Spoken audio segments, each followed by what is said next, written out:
New action tonight in tackling the state's insurance crisis. Governor Newsom directing state agencies to explore new ways to handle the cost of catastrophes. KCRA 3 political director Ashley Zavala explains what state leaders are trying to do. Essentially, state leaders are trying to come up with some new ideas on how the state could handle those expensive costs associated with catastrophes and do so in a way that could allow more insurance companies to feel more comfortable with doing business in California.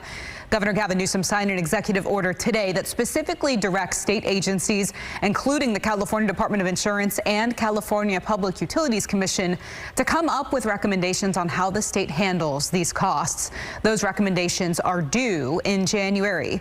Wildfires are a major factor. One example of how there could be changes to the state's approach to catastrophe is its insurance plan when investor-owned utility companies are blamed for wildfires.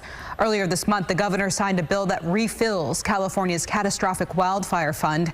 $18 billion will be split 50-50 between ratepayers and investor-owned utility companies. State leaders first established that fund in 2019. But the bill also called for officials to reassess that fund, noting it was mainly meant to exist for a limited amount of time as utilities worked on their wildfire prevention projects. The Eaton fire, though, in Southern California has raised new questions about how durable that insurance strategy is moving forward. Governor Newsom wants to fast track this work and is now trying to do that assessment quicker to see what other options might be out there, not just with wildfire costs, but also other catastrophes such as earthquakes and floods. In a statement, the governor said, in part, there's no Republican or Democrat thermometer. Red and blue states alike and countries around the world are facing this climate-fueled insurance crisis, and California is taking action.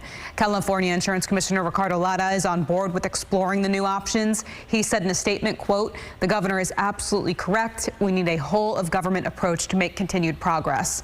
I checked in with Democratic State Senator Josh Becker, who wrote the bill replenishing that wildfire fund. When we first established the wildfire fund, we did it. If you look at some of the fires that happened up north, it was really the fire victims did not get. They really only got a fraction of what they probably should have gotten, and so this fund was created to make sure it doesn't happen again. And it was supposed to last, say, 20 years. Well, now it looks like if one of our utilities, if Edison, is found to have been responsible in any way for the Eaton fire, that could exhaust the fund itself. And so in replenishing this fund, we have to look for ways that this is going to be a durable fund. And that looks at, it's going to be everything that this report is going to look at, including the outflows of the fund, right? How do we want to make sure that the money's really going to the victims themselves?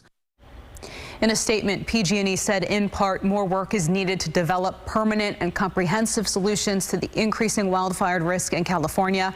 On California Politics 360, I did catch up with Insurance Commissioner Ricardo Lara about all of this. You can find that right now on our website on KCRA.com.